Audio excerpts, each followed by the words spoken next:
सुनने वालों, आज हम आपको एक ऐसे किस्से की तरफ ले जाते हैं जो सदियों पुराना है, मगर इसकी सच्चाई और इसका सबक आज भी उतना ही ताजा है जितना उस जमाने में था। ये किस्सा एक ऐसे बादशाह का है जिसका नाम सुनकर दुश्मनों के दिल कांप जाते थे, जिसकी तलवार की धार पर सल्तनतें झुकती थी और जिसके दरबार में बड़े बड़े आलिम, फाजिल और हकीम सिर झुकाकर बैठते थे।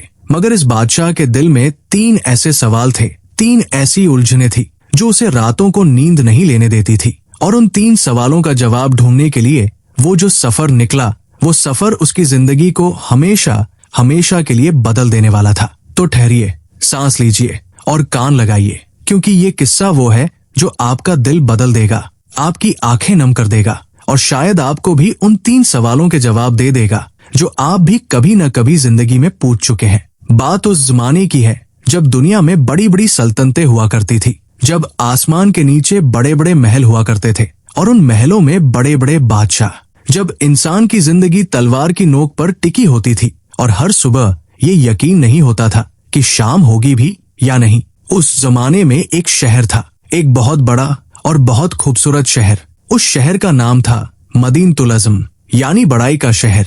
ये शहर 3 तरफ से पहाड़ों से घिरा था और एक तरफ से एक गहरी नदी बहती थी। उस नदी का पानी इतना साफ था कि उसकी तह में पड़े पत्थर भी नजर आते थे। उस शहर की गलियां इतनी चौड़ी थी कि 10 घुड़सवार एक साथ गुजर सकते थे। उस शहर के बाजार इतने भरे पूरे थे कि हर तरफ से आवाजें आती थी, कपड़े बेचने वालों की, मसाले बेचने वालों की, लोहार की दुकानों से आती चिंगारियों की और बच्चों की हंसी की। मगर ये सब दिखावा था। सच्चाई ये थी कि इस शहर के अंदर एक गहरा डर था, एक ऐसा डर जो हर शख्स के दिल में बसा हुआ था। और उस डर की वजह थी बादशाह मलिक अज़दर। मलिक अज़दर ये नाम लेते ही लोगों के रोंगटे खड़े हो जाते थे। वो बादशाह नहीं, एक तूफान था। वो हुक्मरान नहीं, एक आग था। उसके हुक्म के आगे कोई नहीं बोलता था, उसके फैसले के आगे कोई नहीं झुकता था, बल्कि सब पहले से ही झुके रहते थे। उसका कहना था कि वो खुदा का नायब है जमीन पर और जो उसकी बात न माने वो खुदा का दुश्मन है। ये बादशाह हर सुबह अपने सोने के तख्त पर बैठता। उसके इर्द गिर्द 100 दरबारी होते, हर दरबारी के हाथ बंधे होते, इस मायने में कि कोई ऐसी बात जुबान पर नहीं ला सकता था जो बादशाह को नापसंद हो। हर दरबारी की नजरें नीची रहती थी, हर दरबारी की जुबान पर सिर्फ तारीफें रहती थी। मगर इस सब के बावजूद रात को जब सोने के महल में खामोशी छा जाती, जब दरबारी चले जाते, जब पहरेदार अपनी अपनी जगह खड़े हो जाते, तब मलिक अज़दर बादशाह के तख्त से उतरकर अपने कमरे में जाता और वहां उस अकेलेपन में वो एक ऐसे इंसान में बदल जाता था जो डरा हुआ था, जो थका हुआ था, जो उलझा हुआ था, क्योंकि उसके दिल में 3 सवाल थे और यही 3 सवाल इस पूरे किस्से की जड़ है। अब सुनिए उन 3 सवालों को, ध्यान से सुनिए, क्योंकि शायद यही सवाल आपने भी कभी अपने दिल में महसूस किए हों। पहला सवाल था, दुनिया में सबसे बड़ा वक्त कौन सा है? दूसरा सवाल था, दुनिया में सबसे जरूरी इंसान कौन है? और तीसरा सवाल था, दुनिया में सबसे अहम काम कौन सा है? बस यही 3 सवाल सुनने में शायद आसान लगे, मगर इन 3 सवालों के जवाब ढूंढते ढूंढते मलिक अज़दर ने ऐसी जगहों का सफर किया जो उसने कभी सोचा भी नहीं था। उसने ऐसे लोगों से मुलाकात की जिनसे मिलने की वो उम्मीद भी नहीं रखता था और उसे ऐसी सच्चाइयां मिली जिनसे उसकी पूरी जिंदगी पलट गई। मगर ये सफर शुरू हुआ कैसे, ये समझने के लिए हमें उस रात की तरफ जाना होगा जब मलिक अज़दर के दिल में ये सवाल पहली बार पैदा हुए। वो एक तूफानी रात थी। आसमान पर बादल इस तरह छाए हुए थे जैसे किसी ने काली चादर तान दी हो। बिजली कभी कभी चमकती और उस एक पल में पूरा महल रोशन हो जाता। फिर अंधेरा। हवा इस तरह चल रही थी जैसे कोई रो रहा हो। दरवाजे और खिड़कियां हिल रहे थे। पहरेदार अपनी जगह खड़े थे, मगर उनके चेहरों पर भी घबराहट थी। मलिक अज़दर अपने कमरे में था। वो सो नहीं पा रहा था। उसने कई बार करवट ली, मगर नींद नहीं आई। उसने पानी पिया, मगर बेचैनी कम नहीं हुई। उसने उठकर खिड़की के पास जाकर बाहर देखा। बाहर तूफान था, पेड़ झुक रहे थे, नदी का पानी शोर मचा रहा था। और तभी उस तूफान की गरज में जैसे एक आवाज आई, मलिक अज़दर के दिल के अंदर से। एक सवाल। ये आवाज उसके बाप की नहीं थी, न उसके किसी उस्ताद की। ये आवाज उसके अपने ज़मीर की थी। और इस आवाज ने पूछा, अज़दर, तू बादशाह है, मगर क्या तू जानता है कि तेरी जिंदगी का सबसे जरूरी वक्त कौन सा है? क्या तू जानता है कि अभी इस वक्त दुनिया में सबसे जरूरी इंसान कौन है जिससे तुझे मिलना चाहिए? और क्या तू जानता है कि सबसे अहम काम कौन सा है जो तुझे करना चाहिए? मलिक असदर उस रात थरथर कांप उठा, और वो कांपना सर्दी की वजह से नहीं था। वो कांपना था उस सच्चाई का एहसास कि हाँ, मैं नहीं जानता। मैं जो हजारों लोगों का बादशाह हूँ, जो हजारों सवालों का जवाब देता हूँ, मैं खुद इन 3 बुनियादी सवालों का जवाब नहीं जानता। अगली सुबह जब सूरज निकला तो मलिक असदर पहले की तरह तख्त पर बैठा, मगर उसके चेहरे पर कुछ बदला हुआ था। उसकी आंखों में कुछ अलग था। दरबारियों ने नोट किया, मगर किसी की हिम्मत नहीं थी पूछने की। बादशाह ने हुक्म दिया, आज से पूरे मुल्क में मुनादी करवाई जाए। हर गांव, हर शहर, हर कस्बे में ये ऐलान हो जाए कि जो शख्स मलिक असदर के 3 सवालों का जवाब दे सकता हो वो दरबार में आए, और अगर उसका जवाब सही हुआ तो उसे इतना सोना दिया जाएगा जितना वो उठा सके, और अगर जवाब गलत हुआ तो उसे उस गलती की सजा भुगतनी होगी। दरबारियों ने सुना, सिर झुकाए, हुक्म माना। उसी दिन से मुनादी शुरू हुई। दरबार के हरकारे घोड़ों पर सवार होकर निकले। वो हर गली, हर चौराहे, हर बाजार में रुककर ऊंची आवाज में ऐलान करते, सुनो सुनो सुनो, मलिक असदर का फरमान है जो इन 3 सवालों का जवाब दे। पहला, दुनिया में सबसे बड़ा वक्त कौन सा है? दूसरा, दुनिया में सबसे जरूरी इंसान कौन है? तीसरा, दुनिया में सबसे अहम काम कौन सा है? उसे शाही खजाने से इनाम मिलेगा। ये ऐलान सुनकर पूरे मुल्क में हलचल मच गई। हर तरफ से लोग चल पड़े। बड़े बड़े आलिम जो किताबों में डूबे रहते थे, उन्होंने अपनी किताबें उठाई और दरबार की तरफ चल पड़े। फलसफी जो दिन रात सोचते रहते थे, वो भी निकले। बड़े बड़े हकीम जो उम्र भर इलाज करते आए थे, वो भी आए। यहाँ तक कि गांवों के बुजुर्ग जिनकी उम्र 70-80 साल की थी, वो भी लाठी टेकते हुए दरबार की तरफ रवाना हुए। 1 हफ्ते के अंदर दरबार में इतने लोग जमा हो गए कि दरबार का मैदान भर गया, और फिर एक एक करके लोग आने लगे। पहले आया एक बड़ा आलिम। उसकी दाढ़ी सफेद थी, सिर पर बड़ा साफा था, हाथ में मोटी मोटी किताबें थी। उसने 3 सवाल सुने, कुछ देर सोचा, फिर बोला, पहले सवाल का जवाब, दुनिया में सबसे बड़ा वक्त वो है जब बादशाह खुश हो और मुल्क में अमन हो। दूसरे सवाल का जवाब, सबसे जरूरी इंसान वो है जो बादशाह का सबसे करीबी वजीर हो। और तीसरे का जवाब, सबसे अहम काम वो है जो बादशाह का हुक्म हो। मलिक असदर ने उसे सुना, फिर खामोश हो गया। फिर धीरे से बोला, ये जवाब मेरे दिल को तसल्ली नहीं देते। तुम्हारे जवाब बाहर से आए हैं, अंदर से नहीं। वो आलिम निराश होकर चला गया। उसके बाद एक फलसफी आया। उसने कहा, पहले सवाल का जवाब, दुनिया में सबसे बड़ा वक्त वह है जब इंसान अपनी अक्ल का इस्तेमाल करे और सच को गलत से जुदा कर सके। दूसरे का जवाब, दुनिया में सबसे जरूरी इंसान वो है जो सबसे ज्यादा समझदार हो और सबकी भलाई चाहे। और तीसरे का जवाब, दुनिया में सबसे अहम काम वो है जो इंसानियत को फायदा दे। मलिक असदर ने सुना, थोड़ी देर सोचा, फिर बोला, तुम्हारे जवाब किताबी है, इनमें रूह नहीं है। वो फलसफी भी चला गया। इसी तरह एक के बाद एक कई दिनों तक लोग आते रहे और जवाब देते रहे। हर बार बादशाह का जवाब एक ही था, ये वो जवाब नहीं जो मेरा दिल ढूंढ रहा है। दिन गुजरते रहे, हफ्ते गुजरते रहे, और मलिक असदर की बेचैनी बढ़ती रही। उसके दरबारियों को फिक्र होने लगी। वो आपस में फुसफुसाते, बादशाह को क्या हो गया है? वो किस चीज की तलाश में है? कोई जवाब उसे क्यों नहीं मानता? मगर कोई नहीं समझ पाया। एक दिन जब दरबार में एक और विद्वान अपना जवाब दे रहा था, तभी दरबार के एक बुजुर्ग दरबारी ने, जिसका नाम था सलीम, उसने धीरे से बादशाह के पास जाकर कहा, जहांपना, मैंने एक बात सुनी है। पूरब की तरफ जंगल के उस पार एक बुजुर्ग रहते हैं। लोग उन्हें बाबा कहते हैं। कहते हैं कि वो बहुत साल से वहां है, जंगल में अकेले। न उनके पास दौलत है न ताकत, मगर जो भी उनके पास जाता है वो खाली हाथ नहीं लौटता। मलिक असदर ने ये सुना। उसके चेहरे पर एक अजीब सी हलचल आई। उसने पूछा, और क्या कहते हैं उनके बारे में लोग? सलीम ने कहा, कहते हैं कि वो हमेशा जमीन में काम करते रहते हैं, खेत में, अकेले, बहुत बूढ़े हैं, मगर उनकी आंखों में एक रोशनी है जो किसी की भी आंखों में नहीं देखी। मलिक असदर कुछ देर खामोश रहा। फिर उसने एक फैसला किया, और ये फैसला उसकी पूरी जिंदगी का सबसे बड़ा और सबसे अहम फैसला था। अगले दिन सुबह जब सूरज की पहली किरण महल की दीवारों पर पड़ी, मलिक असदर ने अपने सबसे करीबी दरबारी सलीम को बुलाया। उसने कहा, मैं उस बुजुर्ग के पास जाऊंगा। सलीम चौंका। उसने कहा, जहांपनाह, आपके साथ फौज चलेगी? कितने घुड़सवार, कितने पहरेदार? मलिक असदर ने ना में सिर हिलाया। उसने कहा, न फौज न पहरेदार, मैं अकेला जाऊंगा और मैं एक आम इंसान की तरह जाऊंगा। अब सलीम का चेहरा सफेद पड़ गया। उसने हाथ जोड़े और कहा, जहांपनाह, ये खतरे से खाली नहीं। अगर किसी को पता चल गया कि आप, मलिक असदर ने आंख उठाकर सलीम की तरफ देखा और सलीम रुक गया, क्योंकि बादशाह की वो निगाह जिसमें न खौफ था न शक, वो निगाह बता रही थी कि फैसला हो चुका है। उस रात बादशाह ने अपनी शाही पोशाक उतारी, सोने के ताज को एक तरफ रखा, तलवार महल में छोड़ दी। उसने एक मोटा ऊनी कपड़ा पहना जैसे कोई मुसाफिर पहनता है। अपने चेहरे को एक साधारण से कपड़े से ढका और चुपके से पिछले दरवाजे से बिना किसी को बताए वो महल से निकल गया। बाहर रात का अंधेरा था, ठंडी हवा चल रही थी और मलिक असदर, जो कभी अकेले कहीं नहीं गया था, जिसके इर्द गिर्द हमेशा सैकड़ों लोग रहते थे, वो पहली बार जिंदगी में अकेला था, सच में अकेला।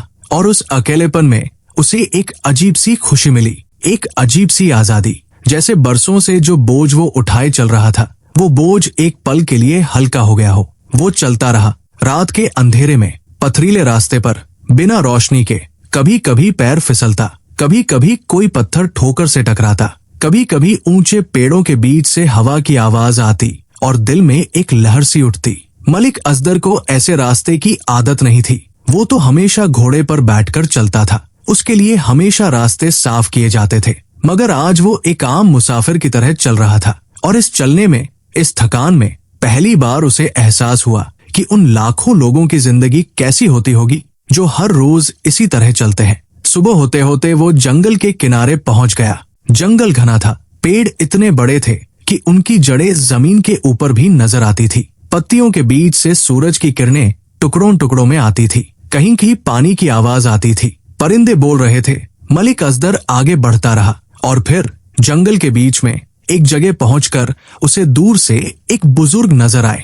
वो बुजुर्ग, जिन्हें सब बाबा कहते थे, एक छोटे से खेत में काम कर रहे थे। उनकी उम्र देखने में कम से कम 80 साल की लगती थी। कमर झुकी हुई थी, हाथ कांपते थे, मगर फिर भी वो काम कर रहे थे।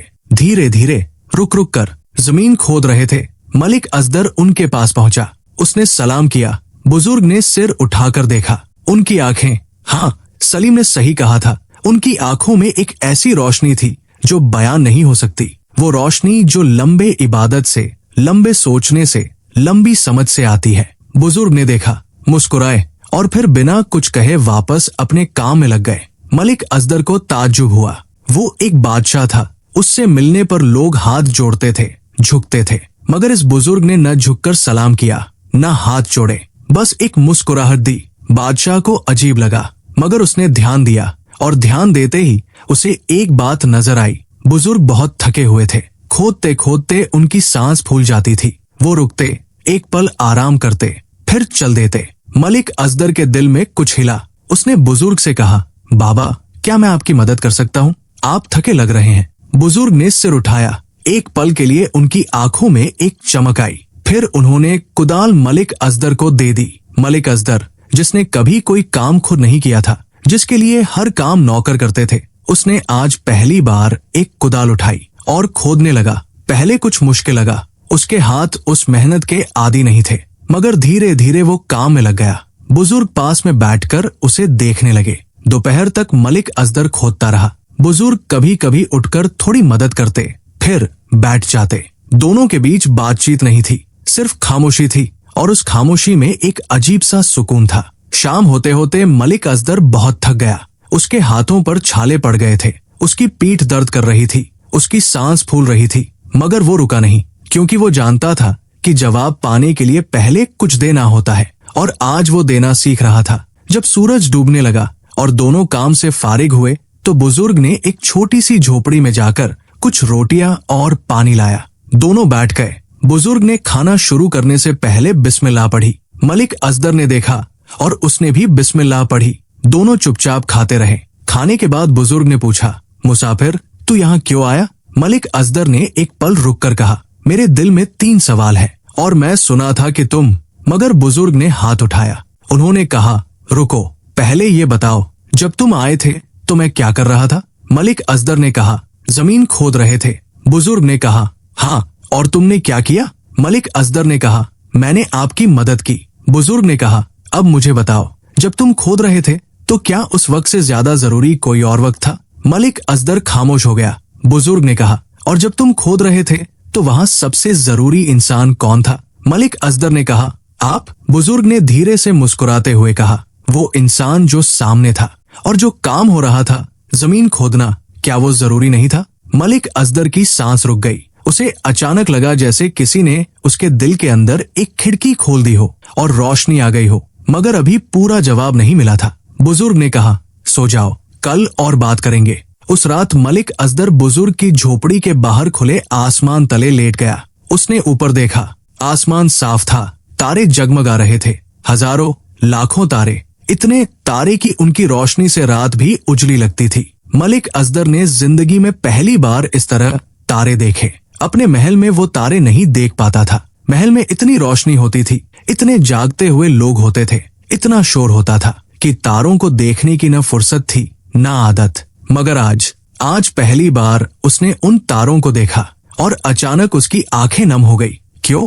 वो खुद नहीं समझ पाया। बस एक अजीब सी कैफियत थी, जैसे कोई चीज जो बहुत देर से रोक कर रखी गई हो वो टूट रही हो, जैसे बरसों का बोझ हल्का हो रहा हो। उसे याद आया अपना बचपन, जब वो बादशाह नहीं था, जब वो सिर्फ एक लड़का था, जब उसकी माँ उसे गले लगाकर सुलाती थी, जब उसे डर नहीं था, किसी की ईर्ष्या नहीं थी, कोई दुश्मन नहीं था। उसे याद आई वो जिंदगी जो उसने छोड़ दी थी, और उसे याद आए वो लोग जो उसके हाथों से तकलीफ पा चुके थे, जिन्हें उसने गलत सजा दी थी, जिनके घर उसके हुक्म पर उजाड़े गए थे, जिनकी आहें आसमान तक गई थी।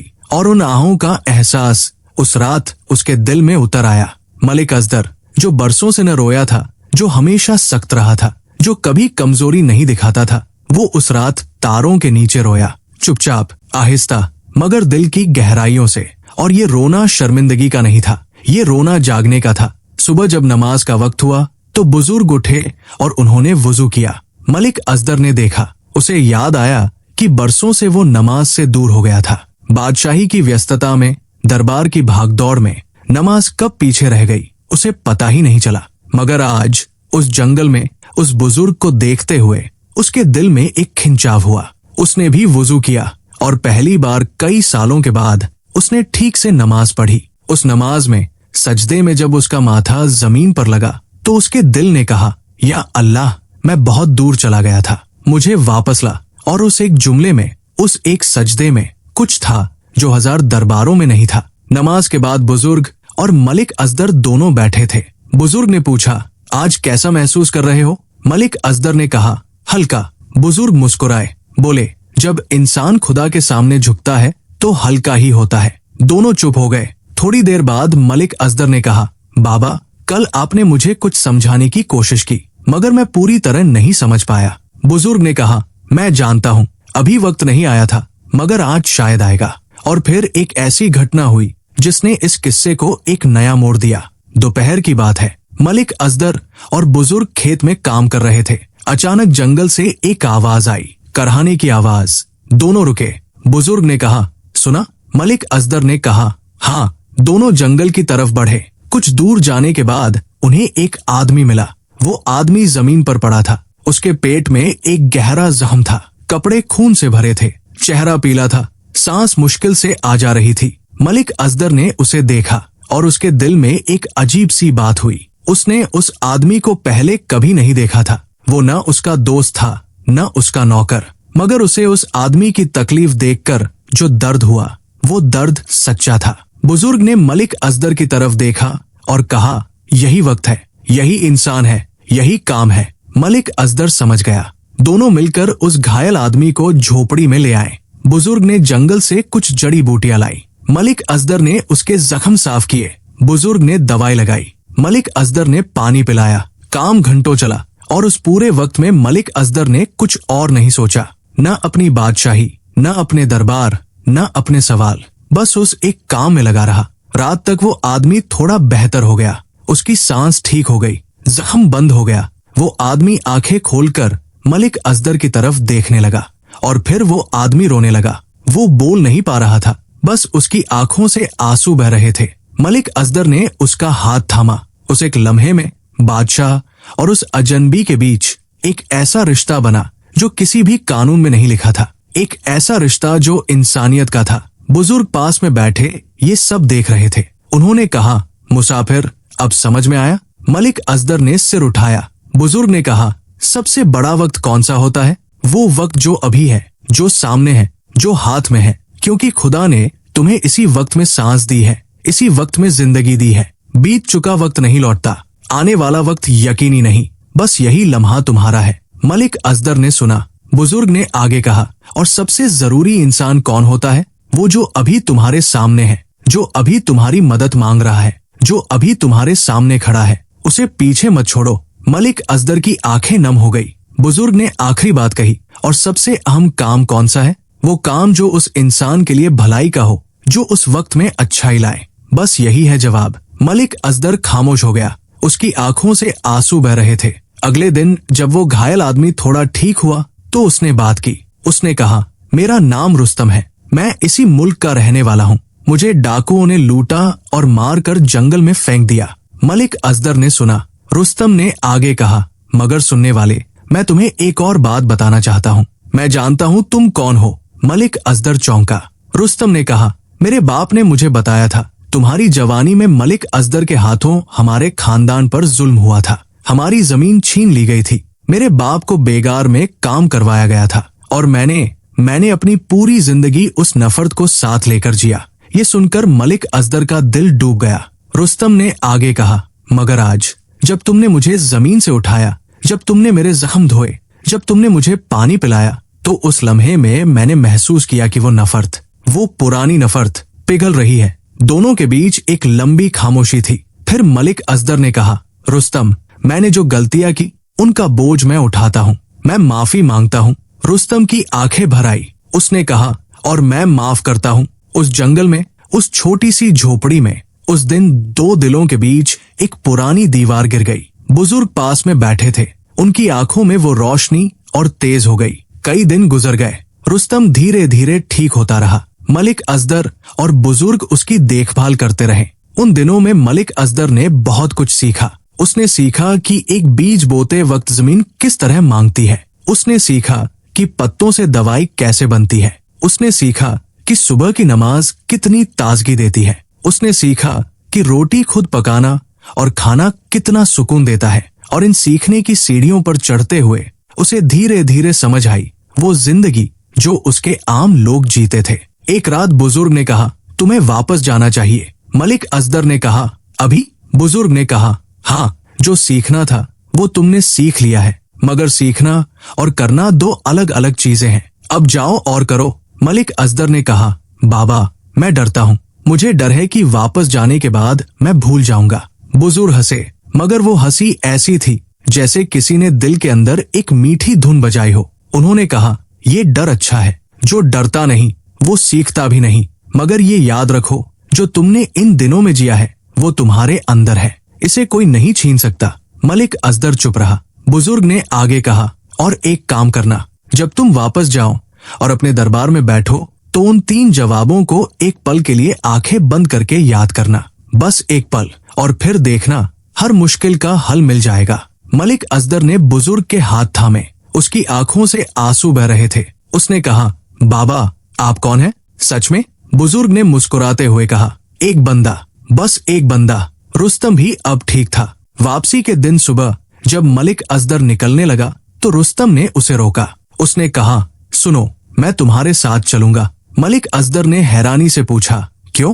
रुस्तम ने कहा, क्योंकि मैंने तुम्हें माफ किया है, और माफी का मतलब ये नहीं कि हम दूर हो जाए। माफी का मतलब है नई शुरुआत। उस लम्हे में मलिक असदर को पता नहीं था कि रुस्तम का साथ आगे जाकर उसकी बादशाही के लिए कितना जरूरी होने वाला था। मगर ये आगे की बात है। तीनों, मलिक असदर, रुस्तम और बुजुर्ग मिलकर चले। हाँ, बुजुर्ग भी चले। उन्होंने कहा, कुछ दूर तक साथ चलूंगा। रास्ते में बुजुर्ग ने कहानियां सुनाई, पुरानी कहानियां, नबियों की कहानियां, बुजुर्गों की कहानियां, उन लोगों की कहानियां जो हर जमाने में आए और जिन्होंने वही 3 सवाल हल किए जो मलिक असदर हल करने निकला था। और इन कहानियों में हर बार वही जवाब था, यही वक्त, यही इंसान, यही काम। जब मलिक असदर शहर के करीब पहुंचा तो उसने दूर से देखा महल में हलचल थी, झंडे हिल रहे थे, सिपाही दौड़ रहे थे, कुछ गड़बड़ था। मलिक असगर और रुस्तम तेज कदम से शहर में दाखिल हुए। वहां पहुंचते ही पता चला बादशाह के लापता होने की खबर पूरे शहर में फैल चुकी थी। दरबारियों ने सोचा था कि बादशाह का अपहरण हो गया, कुछ ने सोचा बादशाह को किसी ने जहर दे दिया, और इस अफरात फरी में मंत्री बशीर ने बादशाह की गैरहाजिरी का फायदा उठाने का मौका देख लिया था। बशीर, ये नाम सुनते ही मलिक असगर के चेहरे पर एक सख्त लकीर आ गई। बशीर उसका वजीर था, बरसों से जाहिर में वफादार, बातिन में मक्कार। उसने बादशाह की गैरहाजिरी में ये अफवाह फैला दी थी कि बादशाह अब नहीं रहे, और उसने खुद को अगला हुक्मरान घोषित करने की तैयारी शुरू कर दी थी। जब मलिक असगर महल के दरवाजे पर पहुंचा तो पहरेदार पहचान नहीं पाए, क्योंकि उसने मुसाफिर का लिबास पहन रखा था। मलिक असगर ने पहरेदार से कहा, बादशाह का पुराना नौकर हूँ, मुझे अंदर जाने दो। पहरेदार ने रोका, मगर रुस्तम, जो अब ठीक हो चुका था और जिसके जिस्म में ताकत लौट आई थी, उसने पहरेदार को समझाया और वो अंदर पहुंचे। दरबार में बशीर बैठा था, उसके इर्द गिर्द उसके चापलूस बैठे थे। वो बड़े आत्मविश्वास से बोल रहा था, बादशाह के जाने के बाद मुल्क की हिफाजत जरूरी है, मुझे ही बागडोर संभालनी होगी। और तभी दरबार के पिछले दरवाजे से मलिक असगर दाखिल हुआ।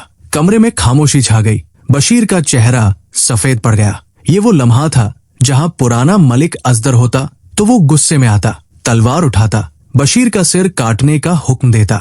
मगर ये अब वो मलिक असगर नहीं था। ये वो मलिक असगर था जिसने उन 3 सवालों के जवाब जाने थे। वो रुका, उसने आंखें बंद की, बस एक पल, और उस एक पल में वो बुजुर्ग की बात याद आई। सबसे बड़ा वक्त यही है, सबसे जरूरी इंसान वो जो सामने है, सबसे अहम काम वो जो भलाई लाए। मलिक असगर ने आंखें खोली। वो तख्त की तरफ बढ़ा, आहिस्ता मगर मजबूत कदमों से।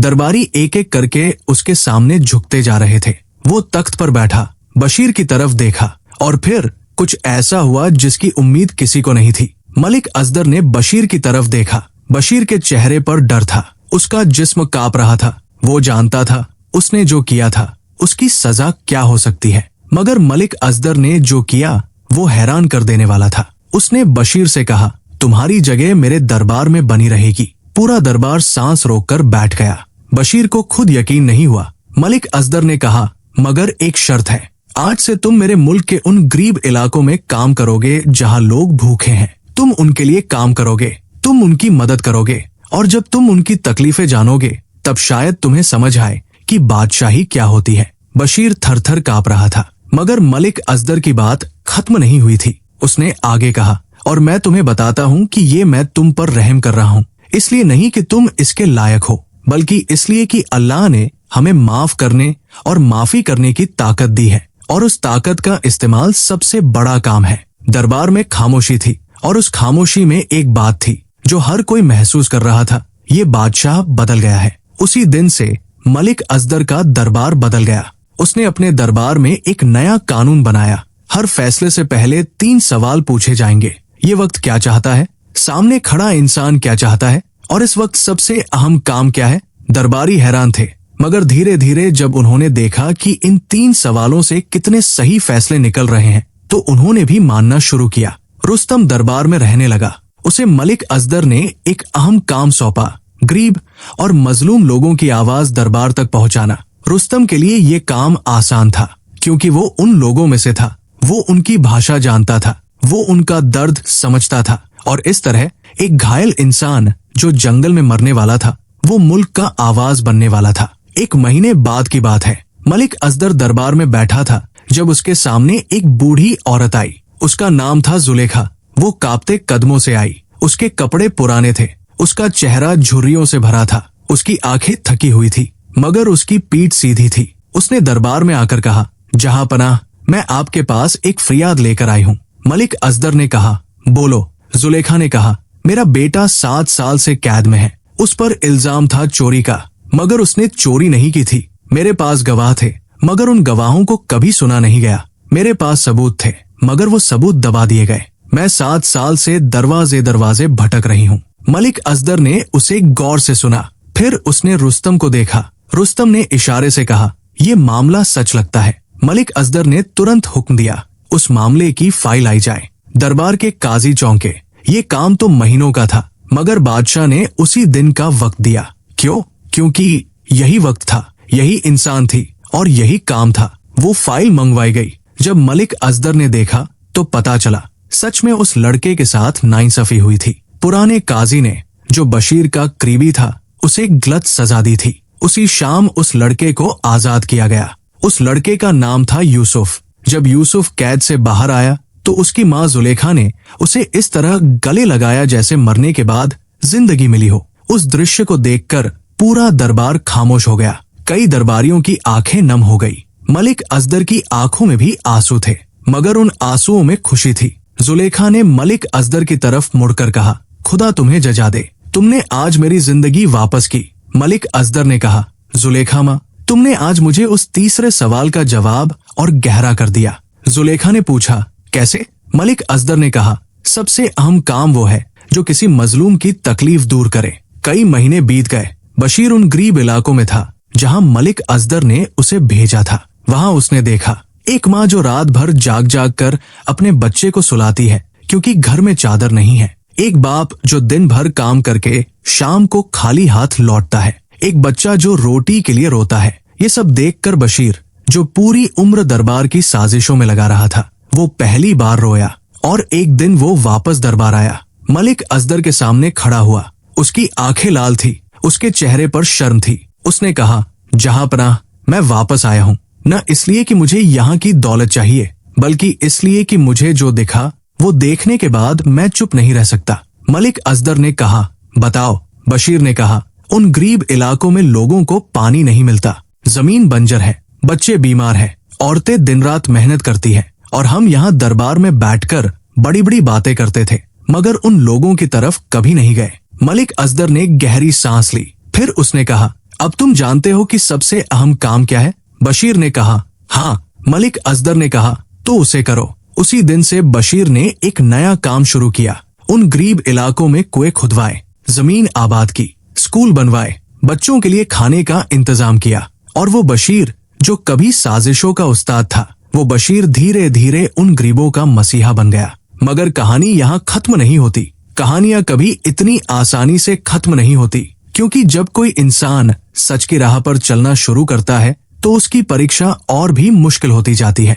मलिक असदर के मुल्क पर एक नई मुसीबत आई। एक पड़ोसी बादशाह जिसका नाम था तैमूर, उसने मलिक असदर के मुल्क पर हमला करने का ऐलान किया।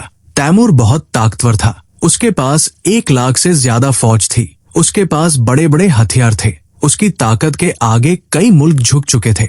और मलिक असदर के पास था अधिक से अधिक 20,000 सिपाही। दरबार में डर फैल गया। दरबारियों ने कहा, जहांपनाह, तैमूर के आगे हम नहीं टिक सकते, बेहतर है हम उससे समझौता कर लें। कुछ ने कहा, जहांपनाह, हमें भाग जाना चाहिए। कुछ ने कहा, जहांपनाह, आत्मसमर्पण कर दीजिए। मलिक असदर चुपचाप बैठा, सबकी बात सुनता रहा। फिर उसने 3 सवाल पूछे खुद से। पहला, ये वक्त क्या मांगता है? जवाब, हिम्मत। दूसरा, सामने खड़ा इंसान कौन है? जवाब, मेरा मुल्क, मेरे लोग। तीसरा, सबसे अहम काम क्या है? जवाब, उनकी हिफाजत। मलिक असदर उठा। उसने दरबारियों से कहा, न भागेंगे, न झुकेंगे। फिर उसने रुस्तम को बुलाया। रुस्तम ने कहा, जहांपनाह, आपका हुक्म। मलिक असदर ने कहा, तैमूर के पास जाओ, मेरे दूत के तौर पर उसे पैगाम दो। रुस्तम ने कहा, क्या पैगाम? मलिक असदर ने कहा, ये कहो, लड़ाई शुरू होने से पहले एक बार मिलो, आमने सामने, बिना हथियारों के। ये बहुत बड़ा जोखिम था। तैमूर किसी की बात नहीं मानता था, मगर रुस्तम गया, और हैरानी की बात, तैमूर मान गया। दोनों बादशाह एक मैदान में मिले। न फौजे, न हथियार, बस 2 इंसान। तैमूर बहुत बड़ा और रौबदार था। उसकी मूछें मोटी थी, उसकी आंखें तेज थी। मलिक असदर उसके सामने खड़ा था, आम कपड़ों में। तैमूर ने देखा और ताज्जुब से पूछा, तुम बादशाह हो? मलिक असदर ने कहा, हाँ। तैमूर ने कहा, मगर तुम्हारे पास न सोने का लिबास है, न भारी फौज। तुम डरे नहीं? मलिक असदर ने कहा, डर किससे? तुमसे। तैमूर खामोश हो गया। मलिक असदर ने आगे कहा, मैं तुमसे एक सवाल पूछना चाहता हूँ। तैमूर ने कहा, पूछो। मलिक असदर ने कहा, तुम ये जंग क्यों लड़ना चाहते हो? तैमूर ने कहा, क्योंकि तुम्हारा मुल्क मेरे मुल्क से ज्यादा उपजाऊ है, मुझे उसकी जमीन चाहिए। मलिक असदर ने कहा, और अगर मैं वो जमीन बिना जंग के दे दूं? तैमूर चौंका। मलिक असदर ने कहा, उस जमीन का एक टुकड़ा जिस पर तुम्हारी नजर है वो तुम्हें दे सकता हूँ। शर्त यह है कि हम जंग नहीं करेंगे और वो जमीन मेरे लोग मिलकर तुम्हारे लिए आबाद करेंगे। तैमूर ने कहा, और इसके बदले में? मलिक असदर ने कहा, बदले में ये कि उस जमीन पर मेरे लोग भी काम करेंगे और फसल आधी आधी बांटेंगे। तैमूर ने एक लंबी खामोशी में सोचा। 1 लाख फौज से जंग जीत सकता था, मगर उस जंग में कितने मरते, कितने घर उजड़ते, कितनी माएं रोती। मगर ये रास्ता ज्यादा समझदारी का था। तैमूर ने कहा, मंजूर। उस दिन एक जंग टल गई और उस दिन से दोनों मुल्कों के बीच एक नया रिश्ता शुरू हुआ। वो रिश्ता जो तलवार से नहीं बल्कि समझ से बना था। जब मलिक असदर वापस आया तो दरबारी चौंके हुए थे। उन्होंने पूछा, जहांपनाह, ये कैसे हुआ? मलिक असदर ने कहा, क्योंकि मैंने उन 3 सवालों के जवाब याद रखे। जिंदगी गुजरती रही, मुल्क खुशहाल होने लगा। मगर एक दिन मलिक असदर शहर में निकला, इस बार भी आम कपड़ों में।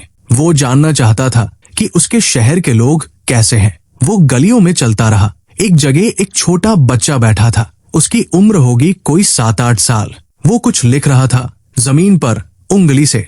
मलिक असदर रुका। उसने पूछा, बेटे क्या लिख रहे हो? बच्चे ने ऊपर देखा, बोला, सवाल। मलिक असदर को अजीब लगा। उसने पूछा, कौन से सवाल? बच्चे ने कहा, मैंने सुना है हमारे बादशाह के पास 3 सवाल थे और वो सवाल उन्होंने हल कर लिए। मैं भी वो सवाल लिख रहा हूँ ताकि भूलूं नहीं। मलिक असदर का दिल भर आया। उसने पूछा, क्या लिखा? बच्चे ने जमीन पर उंगली से लिखे अक्षर पढ़े। सबसे बड़ा वक्त अभी, सबसे जरूरी इंसान जो सामने है, सबसे अहम काम जो उसकी भलाई करे। मलिक असदर की आंखें नम हो गई। ये एक 7 साल का बच्चा था और उसने वो बात समझ ली थी जो बादशाह ने पूरी जिंदगी में समझी थी। मलिक असदर ने उस बच्चे के सिर पर हाथ रखा। बच्चे ने पूछा, आप कौन हैं? मलिक असदर ने कहा, एक मुसाफिर। बच्चे ने मुस्कुराकर कहा, अच्छे मुसाफिर होते हैं। मलिक असदर हंस दिया और उस हंसी में वो सारी थकान थी जो बरसों में जमा हुई थी और जो अब धीरे धीरे हल्की हो रही थी। उस रात मलिक असदर महल में वापस आया और उसे एक खबर मिली। वो बुजुर्ग जिन्होंने उसे वो 3 जवाब दिए थे वो बहुत बीमार थे।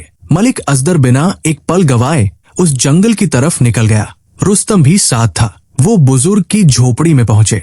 बुजुर्ग लेटे हुए थे। उनका चेहरा बहुत शांत था। उनकी सांसें हल्की थी। मलिक असदर उनके पास बैठ गया। उसने उनका हाथ थामा। बुजुर्ग ने आंखें खोली। उन आंखों में वही रोशनी थी, शायद अब और तेज। बुजुर्ग ने देखा, मुस्कुराए। फिर उन्होंने जो कहा वो शब्द मलिक असदर की जिंदगी के सबसे कीमती लम्हात बन गए। बुजुर्ग ने कहा, मुसाफिर तुम आए। मलिक असदर ने कहा, बाबा आपको ऐसे देखकर। बुजुर्ग ने हाथ उठाया। उन्होंने कहा, रो नहीं, मौत से मत डरो। ये भी एक वक्त है और इस वक्त में सबसे अहम काम यह है कि तैयारी करो। मलिक असदर ने कहा, तैयारी? बुजुर्ग ने कहा, हाँ, उस दिन की तैयारी जब तुम भी यहाँ से जाओगे, उस दिन के लिए जब तुम्हारी भी जमीन बनेगी, उस दिन के लिए जब हिसाब देना होगा। मलिक असदर खामोश हो गया। बुजुर्ग ने आगे कहा, वो हिसाब बड़ी बात नहीं होगी, न तुम्हारे महल का हिसाब, न तुम्हारी दौलत का। बस ये पूछा जाएगा, जो वक्त तुम्हें मिला उसमें क्या किया? जो इंसान तुम्हारे सामने आए उनके साथ क्या किया? और जो काम था वो किया या नहीं? ये सुनकर मलिक असदर ने महसूस किया जैसे वो 3 सवाल जो शुरू में उसके लिए एक पहेली थे, वो दरअसल उसकी पूरी जिंदगी का नक्शा थे। वो सिर्फ दुनिया के सवाल नहीं थे, वो आखिरत के सवाल भी थे। उस रात उस झोपड़ी में मलिक असदर ने बुजुर्ग के हाथ थामे रखे। धीरे धीरे बुजुर्ग की सांसें हल्की होती गई। उनके होंठ हिले और उन होठों पर एक ही लफ्ज था, अल्लाह। बुजुर्ग चले गए मगर वो अपने पीछे कुछ छोड़ गए।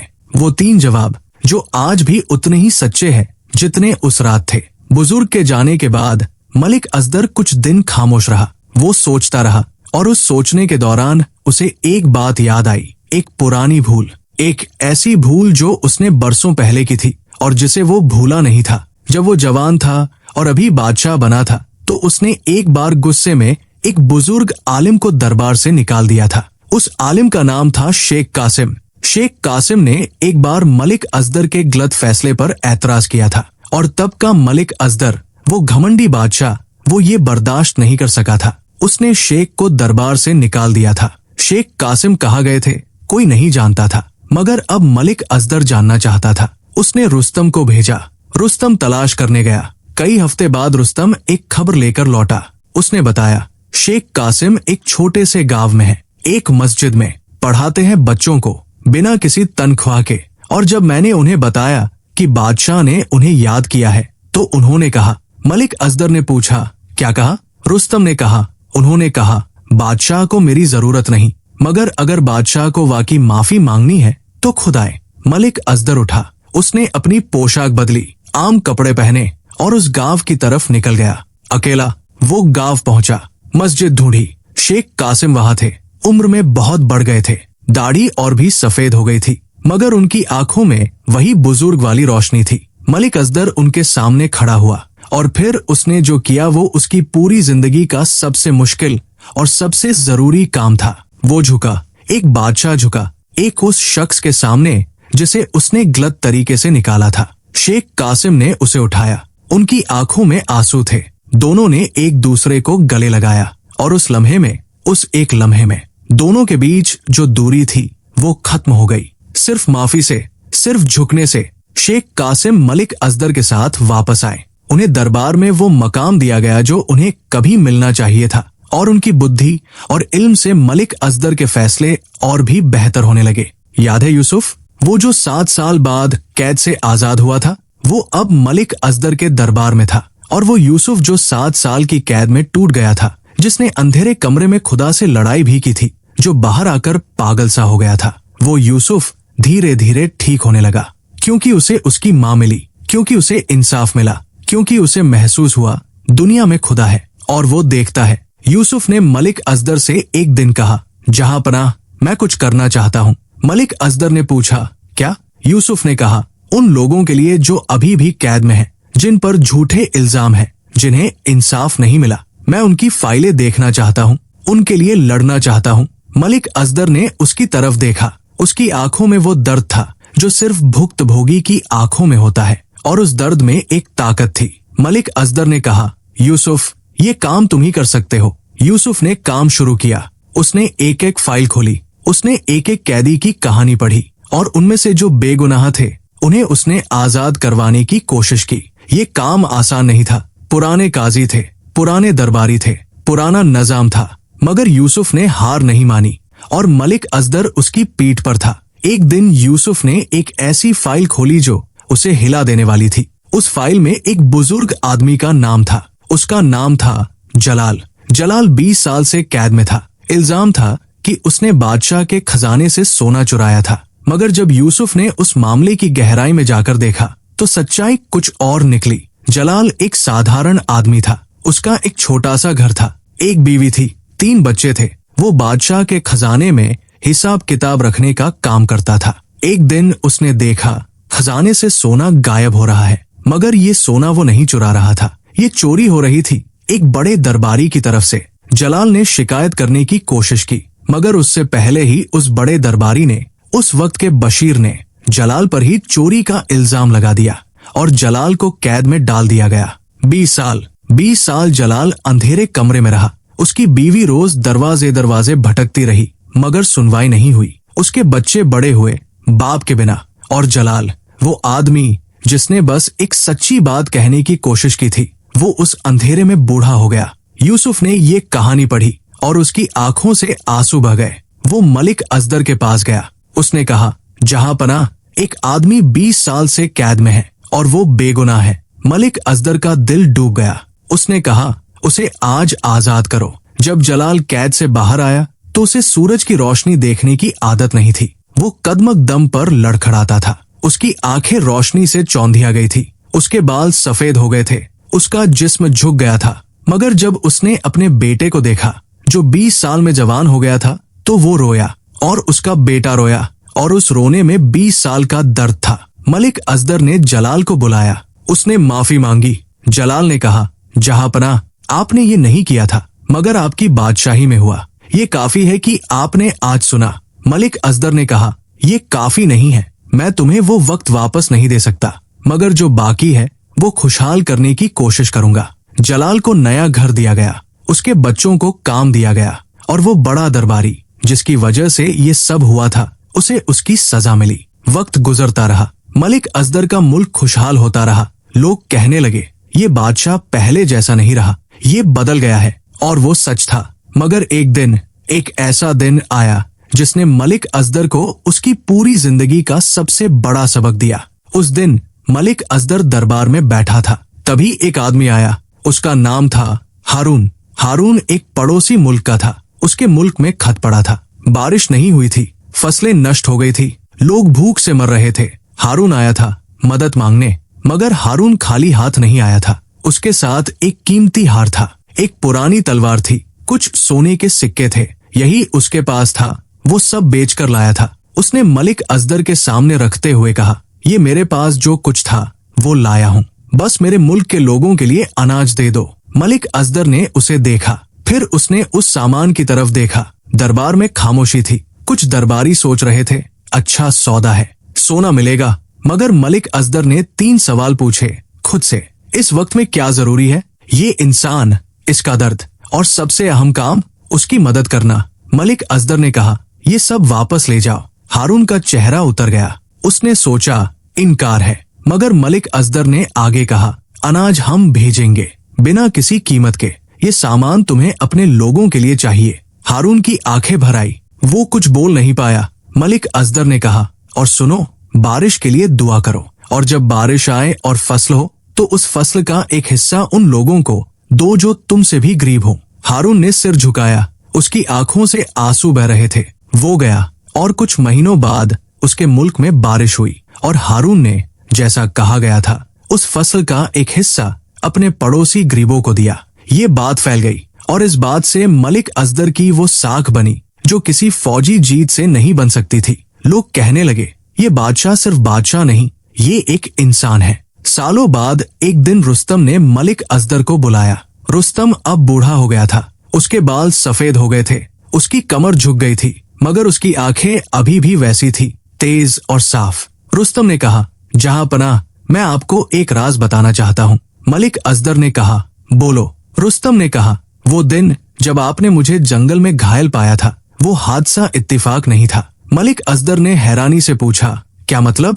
रुस्तम ने गहरी सांस ली, फिर बोला, वो बुजुर्ग बाबा, उन्होंने मुझे वहां भेजा था। मलिक असदर की आंखें फटी रह गई। रुस्तम ने आगे कहा, बाबा मुझे जानते थे, वो मेरे खानदान के पुराने दोस्त थे। उन्होंने मुझे कहा था, जाओ उस रास्ते से गुजरो जहां बादशाह आएगा, और जब वो तुम्हें देखे तब उसे अपने सवालों का जवाब मिल जाएगा। मलिक असदर सन्न रह गया। रुस्तम ने कहा, मुझे डाकुओं ने सच में लूटा था, वो हिस्सा सच था, मगर बाबा को पहले से पता था कि ये होगा, और उन्होंने उसे एक सीख में बदल दिया। मलिक असदर ने एक लंबी खामोशी के बाद कहा, तो बाबा ने सब सोचा हुआ था? रुस्तम ने कहा, उन्होंने कहा था, बादशाह को जवाब देने की जरूरत नहीं, उसे जवाब जीने की जरूरत है, और जब तक वो कोई घायल को ठीक नहीं करेगा, जब तक वो कोई माफी नहीं देगा, जब तक वो खुद झुककर किसी की मदद नहीं करेगा, तब तक जवाब शब्दों में रहेंगे, दिल में नहीं उतरेंगे। मलिक असदर की आंखें नम हो गई। उसने कहा, बाबा बहुत समझदार थे। रुस्तम ने कहा, हाँ, और ये भी कहा था उन्होंने कि एक दिन तुम्हें ये बात बताना, ताकि तुम जानो, खुदा जब किसी को बदलना चाहे तो वो उसकी जिंदगी में उन लोगों को भेजता है जो उसे रास्ता दिखाए, बस ध्यान देना होता है। उस दिन मलिक असदर ने बहुत देर तक आसमान की तरफ देखा, और उसके दिल में जो एहसास था वो बयान से परे था।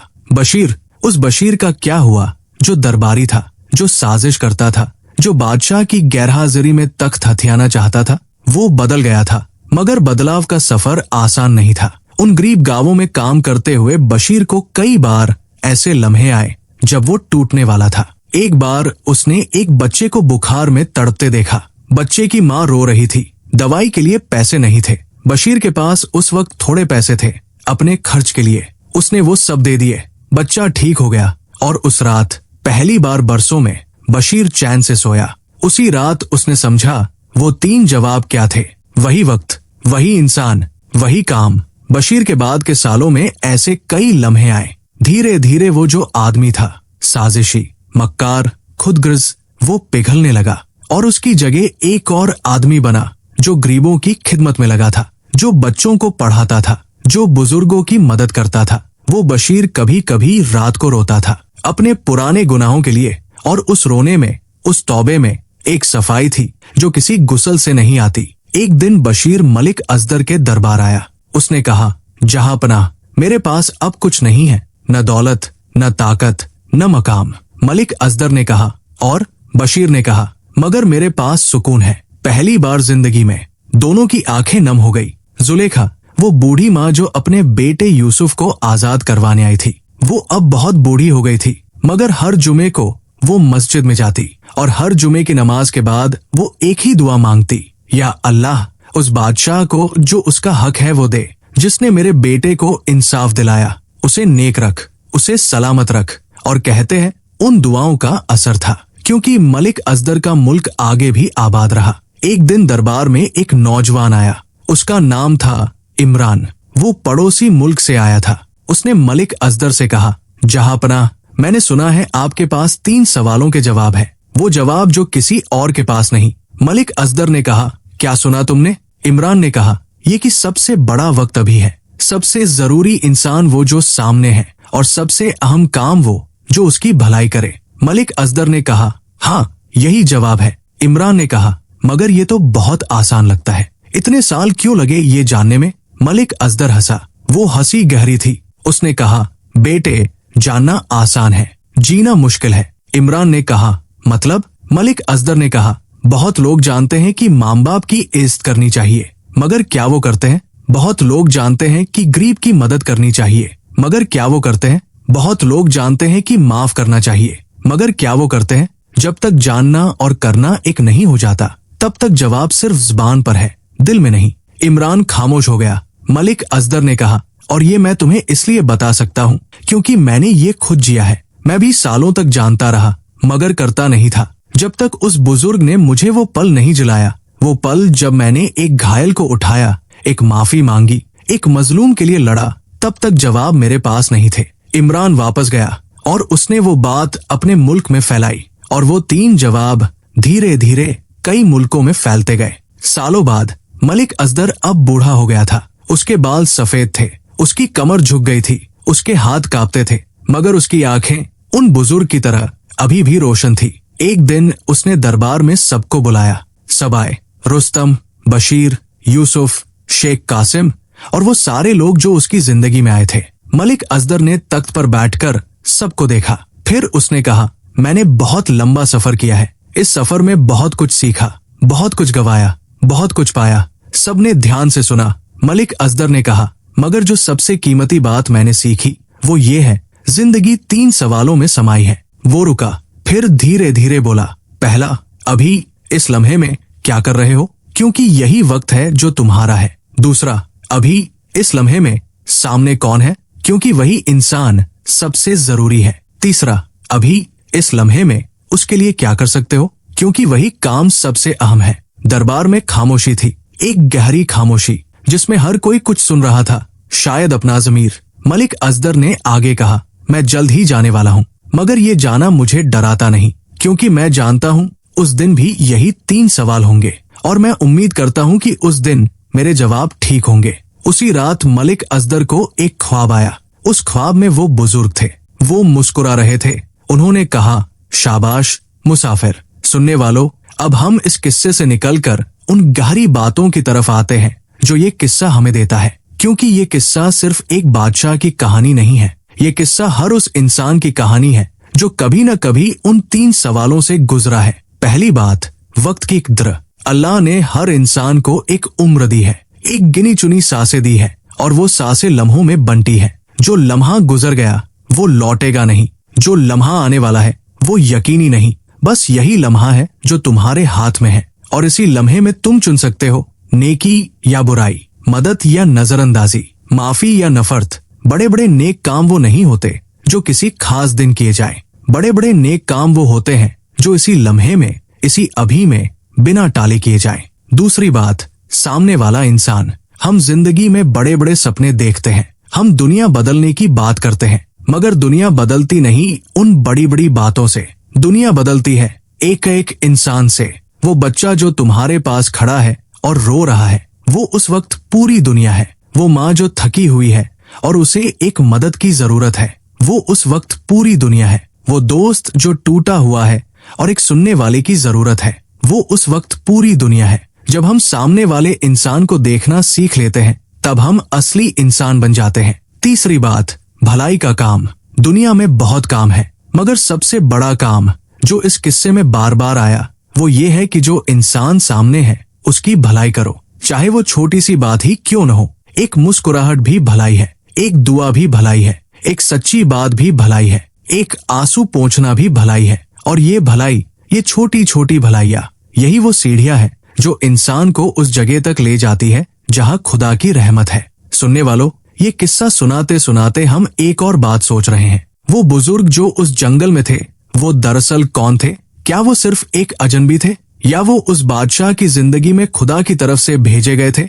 जिंदगी में ऐसे लोग आते हैं, कभी एक बुजुर्ग के रूप में, कभी एक बच्चे के रूप में, कभी एक दोस्त के रूप में, कभी एक दुश्मन के रूप में, जो हमें सोचने पर मजबूर करे। ये लोग खुदा के भेजे हुए होते हैं, मगर हम उन्हें पहचानते नहीं। मलिक असदर ने पहचाना क्योंकि वो तलाश में था। अगर हम भी तलाश में रहें तो शायद हम भी उन लोगों को पहचान सकें जो हमारी जिंदगी में रास्ता दिखाने आए हैं। और ये भी सोचो, तुम खुद किसी की जिंदगी में वो बुजुर्ग हो सकते हो, तुम खुद किसी के लिए वो रोशनी हो सकते हो, तुम खुद किसी के 3 सवालों का जवाब बन सकते हो, अपने अमल से, अपने किरदार से, अपनी नेकी से। सुनने वालों, इस किस्से में एक धागा ऐसा है जो हमने अभी पूरी तरह नहीं खोला। वो यूसुफ की कहानी है। यूसुफ जो 7 साल कैद में रहा, वो जब बाहर आया तो उसके दिल में खुदा से एक शिकायत थी। वो सोचता था, मैंने कोई गुनाह नहीं किया तो ये 7 साल क्यों? ये सवाल उसके दिल में बहुत देर तक रहा। और एक दिन जब वो मलिक असदर के दरबार में काम करते हुए एक और बेगुनाह को आजाद करवा रहा था, तो उसे जवाब मिला।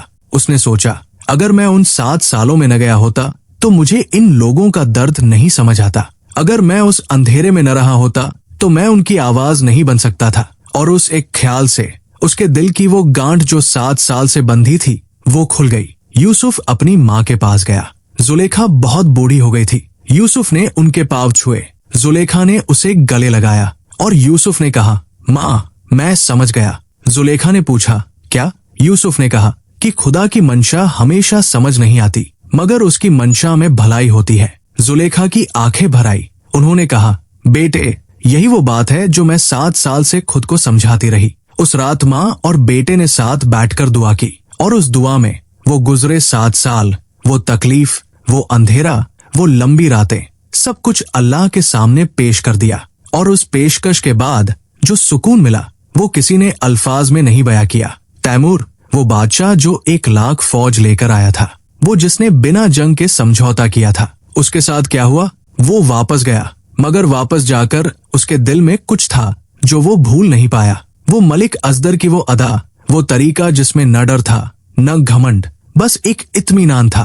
तैमूर बहुत ताकतवर था, मगर उस इत्मीनान की ताकत उसके पास नहीं थी, और उस चीज की तलाश ने उसे भी एक नए सफर पर निकाल दिया। कुछ साल बाद तैमूर ने मलिक असदर को एक खत भेजा। उस खत में लिखा था, तुमने मुझे जंग से रोककर जो किया वो मुझे अब समझ आया। तुमने न सिर्फ मेरे मुल्क को बचाया बल्कि मुझे बचाया, क्योंकि जंग में मेरे सिपाही भी मरते और उनकी माएँ भी रोती और उनके बच्चे भी बड़े होते बिना बाप के। तुमने मुझे वो 3 सवाल नहीं बताए, मगर तुम्हारे अमल ने मुझे जवाब दे दिया। मलिक असदर ने वो खत बहुत देर तक पकड़े रखा, फिर उसने उसे तह करके अपने पास रख लिया। और वो खत सालों बाद जब उसके बेटे को विरासत में दिया गया, तो उसके साथ एक और खत था, मलिक असदर का लिखा, जिसमें उन 3 सवालों के जवाब थे। और एक आखिरी जुमला था, ये 3 जवाब मेरी मिल्कियत नहीं, ये अल्लाह की नेमत है, इसे आगे बढ़ाते रहो। और फिर वो रात आई जिसका जिक्र लोग सदियों तक करते रहे। मलिक असदर की उम्र अब बहुत हो गई थी। वो कमजोर था, मगर उसने कहा, मुझे मस्जिद ले चलो। रुस्तम और यूसुफ उसे सहारा देकर ले गए। मस्जिद में नमाज का वक्त था। मलिक असदर ने वुजू किया कांपते हाथों से, फिर वो खड़ा हुआ और उसने नमाज पढ़ी, पूरी, रुकू, सजदा, सब। जब वो सजदे में गया तो उसने महसूस किया कि उसका माथा जमीन से लगा है, उसी जमीन से जो एक दिन उसकी कब्र बनेगी, उसी जमीन से जिसमें उसकी आंखें, उसके हाथ, उसकी पूरी कहानी दफन होगी। और उस सजदे में उसने कहा, या अल्लाह, जो लम्हे मिले उनमें कोशिश की, जो इंसान मिले उनके लिए कुछ किया, जो काम था वो करने की कोशिश की, माफ करना जो हो सका। उस रात मलिक असदर को बहुत सुकून मिला। अगली सुबह वो उठा नहीं। जब दरबार को खबर मिली तो सारा शहर रो पड़ा। न सिर्फ दरबारी बल्कि वो बूढ़ी जुलेखा जो अपने बेटे के साथ रो रही थी, वो रुस्तम जिसकी आंखों से आंसू रुकते नहीं थे, वो बशीर जो एक कोने में बैठा खामोश था, वो जलाल जो उस कैद से निकला था और जिसे जिंदगी वापस मिली थी, और शहर की उन गलियों में जहां वो बच्चा बैठा था जो जमीन पर अक्षर लिखता था, वो बच्चा भी रो रहा था। सुनने वालों, ये किस्सा खत्म हुआ, मगर इसकी बात खत्म नहीं हुई, क्योंकि ये बात अभी भी जिंदा है। उन 3 सवालों की जिंदगी में आज तुम जब ये सुन रहे हो, उसी वक्त खुद से पूछो, इस वक्त में क्या कर रहे हो? तुम्हारे पास कौन है इसी पल जिसे तुम्हारी जरूरत हो सकती है, और उसके लिए तुम क्या कर सकते हो? ये बड़ी बड़ी बातें नहीं है, ये रोज की बातें हैं, रोज की छोटी छोटी नेकियां, रोज के छोटे छोटे फैसले, रोज की एक मुस्कुराहट, रोज की एक माफी, रोज का एक सच। और ये छोटी छोटी चीजें मिलकर बनाती है एक जिंदगी, एक ऐसी जिंदगी जिसके बारे में कहा जाए, इस इंसान ने वक्त को बर्बाद नहीं किया, इस इंसान ने सामने वालों को देखा, इस इंसान ने भलाई की। अब हम इस किस्से के उन गहरे दरवाजों को खोलते हैं जो शायद पहले सुनने में बंद लगे हों। पहला सवाल, दुनिया में सबसे बड़ा वक्त कौन सा है? ये सवाल सुनने में शायद बहुत आसान लगे, मगर इसकी गहराई बहुत ज्यादा है। हम में से ज्यादातर लोग जिंदगी को 3 हिस्सों में बांटकर जीते हैं। पहला हिस्सा माजी यानी जो गुजर गया, दूसरा हिस्सा हाल यानी अभी जो है, तीसरा हिस्सा मुस्तकबिल यानी जो आने वाला है। और ज्यादातर लोग या तो माजी में जीते हैं, पछतावे में, पुरानी यादों में, पुरानी तकलीफों में, या मुस्तकबिल में जीते हैं, उम्मीदों में, ख्वाबों में, डरों में। मगर हाल में, इसी अभी में बहुत कम लोग जीते हैं। मलिक असदर भी पहले ऐसा ही था। वो माजी में जीता था, अपनी पुरानी गलतियों के बारे में सोचता, या मुस्तकबिल में अपनी बादशाही को बचाने की फिक्र में। जिस पल में वो था, उस पल को वो देखता ही नहीं था। मगर जब बुजुर्ग ने उसे उस घायल इंसान के सामने खड़ा किया, तो वो पल था, और उस पल में, उस एक लम्हे में उसने जो किया वो उसकी पूरी जिंदगी का सबसे अहम काम था। इस्लाम में इस बात को बहुत खूबसूरती से बयां किया गया है। हर नमाज में हम पढ़ते हैं, इयाक नाबुदु व इयाक नस्तईन, हम अभी इसी लम्हे में तुम्हारी इबादत करते हैं। ये अभी, यही वो लम्हा है जो सबसे बड़ा है। और नबी अकरम सल्लल्लाहु अलैहि वसल्लम ने फरमाया, 2 नेमतें हैं जिनमें बहुत से लोग घाटे में हैं, सेहत और फुर्सत। फुर्सत यानी वक्त, ये वक्त जो अभी है, ये एक नेमत है, और इस नेमत की कद्र करना, यही सबसे बड़े वक्त को पहचानना है। दूसरा सवाल, दुनिया में सबसे जरूरी इंसान कौन है? ये सवाल और भी गहरा है। हम सोचते हैं सबसे जरूरी इंसान वो है जो बड़ा है, जो ताकतवर है, जो मशहूर है, जिसके पास दौलत है। मगर इस किस्से ने दिखाया, सबसे जरूरी इंसान वो है जो अभी तुम्हारे सामने है। सोचो, जब तुम घर पर हो, सबसे जरूरी इंसान तुम्हारे घर वाले हैं। जब तुम दुकान पर हो, सबसे जरूरी इंसान वो ग्राहक है। जब तुम सड़क पर हो, सबसे जरूरी इंसान वो है जिसे मदद की जरूरत है। ये बात बहुत सादा लगती है, मगर इसे जीना बहुत मुश्किल है, क्योंकि हम हमेशा किसी और के बारे में सोच रहे होते हैं जो दूर है, और जो पास है उसे अनदेखा कर देते हैं। मलिक असदर ने ये सीखा कि दूर का बादशाह नहीं, पास का घायल ज्यादा जरूरी है, और इसी सीख ने उसे बादशाह से इंसान बनाया। तीसरा सवाल, दुनिया में सबसे अहम काम कौन सा है? ये सवाल पहले दोनों सवालों का नतीजा है। जब तुम्हें पता हो कि सबसे बड़ा वक्त अभी है और सामने वाला इंसान सबसे जरूरी है, तो सबसे अहम काम खुद ब खुद पता चल जाता है। वो काम जो उस इंसान के लिए इस वक्त सबसे जरूरी है, चाहे वो एक गिलास पानी हो, चाहे वो एक सुनने वाला कान हो, चाहे वो एक सच्ची राय हो, चाहे वो एक माफी हो, चाहे वो एक मदद हो। रसूलुल्लाह सल्लल्लाहु अलैहि वसल्लम ने फरमाया, जो इंसान किसी मुसलमान की कोई तकलीफ दूर करे, अल्लाह उसकी क़यामत की तकलीफों में से एक तकलीफ दूर करेगा। ये हदीस उन 3 जवाबों की तस्दीक है। सुनने वालों, अब एक बात और कहनी है, और ये बात शायद तुम्हारे दिल को सबसे ज्यादा छुए। उन 3 सवालों का जवाब अक्सर हमारे सबसे करीब होता है और हम उसे नहीं देखते। सबसे बड़ा वक्त कौन सा है? अभी, जब तुम्हारी माँ जिंदा है, जब तुम्हारे बाप जिंदा है, क्योंकि एक दिन वो नहीं रहेंगे और उस दिन तुम कहोगे, काश एक और वक्त मिलता। सबसे जरूरी इंसान कौन है? वो माँ जो रात भर जागकर तुम्हें पालती रही, वो बाप जो जिंदगी भर मेहनत करके तुम्हारे लिए रोटी लाता रहा, वो बहन, वो भाई, वो बीवी, वो बच्चे जो तुम्हारे घर में हैं। सबसे अहम काम कौन सा है? उनके साथ वक्त बिताना, उनसे मोहब्बत करना, उनकी खिदमत करना, उनकी बात सुनना। ये आसान बातें हैं, मगर हम कितनी बार टाल देते हैं। कहते हैं कल करेंगे, कहते हैं जब वक्त मिलेगा, कहते हैं अभी बहुत व्यस्त हूँ, मगर वो कल हमेशा नहीं आता। और जब वो चले जाते हैं तो उस कल का पछतावा जिंदगी भर रहता है। मलिक असदर ने यही पछतावा जिया था। उसकी माँ बचपन में चली गई थी और उसने कभी उनकी खिदमत नहीं की थी। जब वो जवान हुआ, बादशाह बना, तो वो हमेशा सोचता था अगर माँ होती तो, मगर माँ नहीं थी और वो अगर उसे हमेशा तकलीफ देता था। तो सुनने वाले, अगर तुम्हारी माँ है अभी इस पल, तो जाओ और उनके पाँव छुओ, उनसे बात करो, उनके लिए कुछ करो। यही सबसे बड़ा वक्त है, यही सबसे जरूरी इंसान है, यही सबसे अहम काम है। अब एक और पहलू इस किस्से में हमने देखा, माफी। मलिक असदर ने रुस्तम को माफ किया, रुस्तम ने मलिक असदर को माफ किया, बशीर को माफी मिली, जलाल को इंसाफ मिला। मगर हम में से बहुत लोग ऐसे होते हैं जिनके दिल में कोई पुरानी नफरत है, कोई पुरानी तकलीफ है, कोई पुराना जख्म है, और वो जख्म इतना पुराना है कि उस पर पत्थर उगाए हैं और उस पत्थर को हम जिंदगी भर ढो रहे हैं।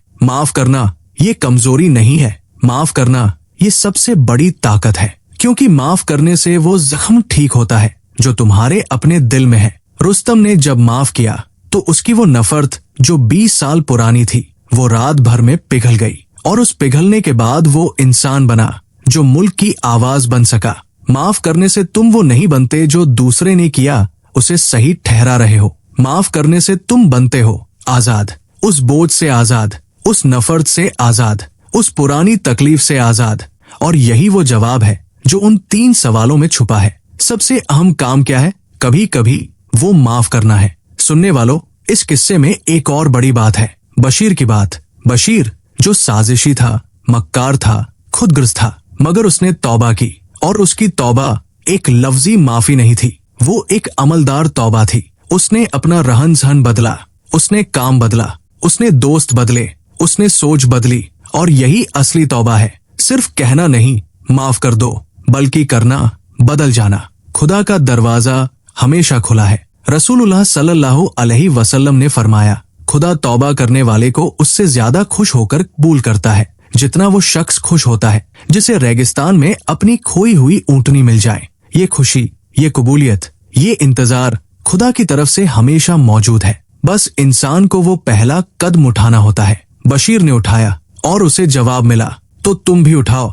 चाहे गुनाह कितना पुराना हो, चाहे गलती कितनी बड़ी हो, चाहे दिल कितना टूटा हो, वो दरवाजा, वो रहमत का दरवाजा अभी भी खुला है। सुनने वालों, अब हम उस जगह पहुंच गए हैं जहां ये पूरा किस्सा एक नुक्ते पर आकर मिलता है। मलिक असदर एक बादशाह था, मगर उसकी बादशाही उसे नहीं बचा सकती थी, उसकी दौलत उसे नहीं बचा सकती थी, उसकी फौज उसे नहीं बचा सकती थी। बस एक चीज उसे बचाई, वो 3 जवाब। और वो 3 जवाब उसे एक बुजुर्ग ने नहीं दिए।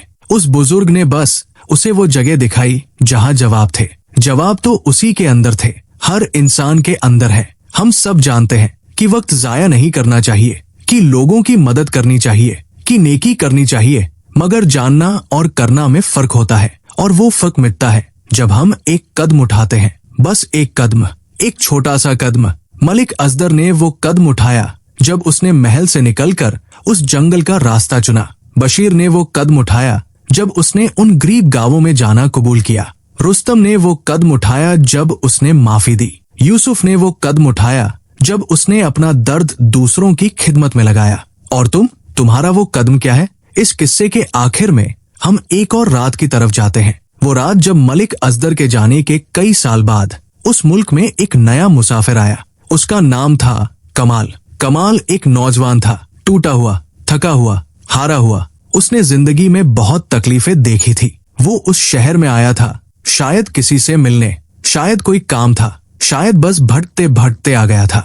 उस शहर में जो दरबार था, जहां अब मलिक असदर का बेटा हुकूमत करता था, वहां अब भी वो 3 सवाल जिंदा थे। हर फैसले में, हर काम में, हर सोच में। कमाल एक दिन उस दरबार में गया। उसे नहीं पता था क्यों, बस कदम उठे और वो चला गया। दरबार में उसे एक बुजुर्ग मिले। वो शेख कासिम थे, अब और भी बूढ़े हो गए थे। मगर आंखों में वही रोशनी। शेख ने कमाल को देखा। उन्होंने कहा, बैठो। कमाल बैठ गया। शेख ने पूछा, तुम कहाँ से आए? कमाल ने कहा, बहुत दूर से, मगर अब कहीं जाना नहीं। शेख ने कहा, क्यों? कमाल ने कहा, क्योंकि हर तरफ नाउम्मीदी है। शेख खामोश रहे। फिर उन्होंने कहा, एक किस्सा सुनाऊं? और फिर शेख कासिम ने वो पूरा किस्सा सुनाया। मलिक असगर का किस्सा, उन 3 सवालों का किस्सा, उस बुजुर्ग का किस्सा। कमाल ने पूरा किस्सा सुना चुपचाप, और जब किस्सा खत्म हुआ तो कमाल की आंखों में आंसू थे। शेख ने कहा, अब बताओ तुम्हारे 3 सवालों के जवाब क्या है? कमाल ने थोड़ी देर सोचा, फिर बोला, इस वक्त में मुझे यहाँ होना था, और मैं हूँ सबसे जरूरी इंसान, शायद मैं खुद हूँ, जिसे अपने आप को ठीक करना है, और सबसे अहम काम उठना, फिर से उठना। शेख मुस्कुराए। उन्होंने कहा, शाबाश। और उस रात कमाल ने पहली बार कई सालों में चैन से सोया। सुनने वालों, ये किस्सा सिर्फ मलिक असगर का नहीं था। ये किस्सा उन सबका है जो कभी भटके, जो कभी टूटे, जो कभी गुम हुए, जो कभी गलत राह पर चले और जो वापस आए। ये किस्सा तुम्हारा है। अगर तुम अभी उलझे हो, अगर तुम अभी हारे हो, अगर तुम अभी थके हो, वो 3 जवाब वो तुम्हारे लिए भी है। इस वक्त अभी सांस लो। यही सबसे बड़ा वक्त है। तुम्हारे पास जो लोग हैं, माँ, बाप, बीवी, बच्चे, दोस्त, वो सबसे जरूरी है। और सबसे अहम काम, उनसे मोहब्बत करो, उनकी मदद करो, उनके लिए जियो। यही जिंदगी है, यही इस्लाम है, यही इंसानियत है। और अब इस पूरे किस्से के आखिर में हम एक बार फिर उस बुजुर्ग के पास जाते हैं, उस झोपड़ी में, उस जंगल में। जब वो जाने वाले थे, उन्होंने एक आखिरी बात कही थी, और वो बात ये थी, इंसान की जिंदगी एक सफर है, और इस सफर में 3 सवाल हमेशा साथ चलते हैं। ये सवाल पूछते नहीं, बस इंतजार करते हैं। इंतजार करते हैं कि इंसान उन्हें खुद पूछे, और जब इंसान पूछता है तो जवाब हमेशा सामने होता है, उसी पल में, उसी इंसान में, उसी काम में। बस देखना होता है, बस महसूस करना होता है, बस खुद को उस लम्हे में डुबो देना होता है। और जो इंसान ये सीख ले, वो बादशाह हो या फकीर, वो दौलतमंद हो या गरीब, वो जवान हो या बूढ़ा, वो कहीं भी हो, उसके लिए जिंदगी एक इबादत बन जाती है। हर पल, हर सांस, हर कदम। सुनने वालों, इस पूरे किस्से को सुनने के बाद हम मिलकर एक दुआ मांगते हैं, या अल्लाह, जो वक्त तूने हमें दिया है उसमें हम तेरी रजा के काम करें। जो इंसान हमारे सामने आए उसे हम देखें, उसे हम महसूस करें, उसके लिए हम कुछ करें। जो काम करना हो वो नेकी से करें। जो गलती हो गई हो उसे माफ कर। जो माफ करना मुश्किल हो उसे माफ करने की ताकत दे। जो टूटा हुआ है उसे जोड़ दे। जो खोया हुआ है उसे रास्ता दिखा। या अल्लाह, हमें वो बादशाह मत बनाना जो तख्त पर बैठकर दुनिया को भूल जाए। हमें वो बंदा बना जो जमीन पर चलते हुए तेरी यादगारी रखे। आमीन। सुनने वालों, ये किस्सा अब खत्म होता है, मगर इसका असर, इसकी रोशनी, ये तुम्हारे साथ रहे। मलिक असगर की कहानी याद रखना। वो बादशाह था, मगर असल बादशाह बना जब उसने झुकना सीखा। वो ताकतवर था, मगर असल ताकत पाई जब उसने माफी मांगी। वो दौलतमंद था, मगर असल दौलत मिली जब उसने देना सीखा। और तुम भी, जो भी हो, जहां भी हो, एक बादशाह हो, अपनी जिंदगी के बादशाह, अपने वक्त के बादशाह, अपने लम्हों के बादशाह। और उस बादशाही में उन 3 सवालों के जवाब तुम्हारे पास है। यही वक्त, यही इंसान, यही काम,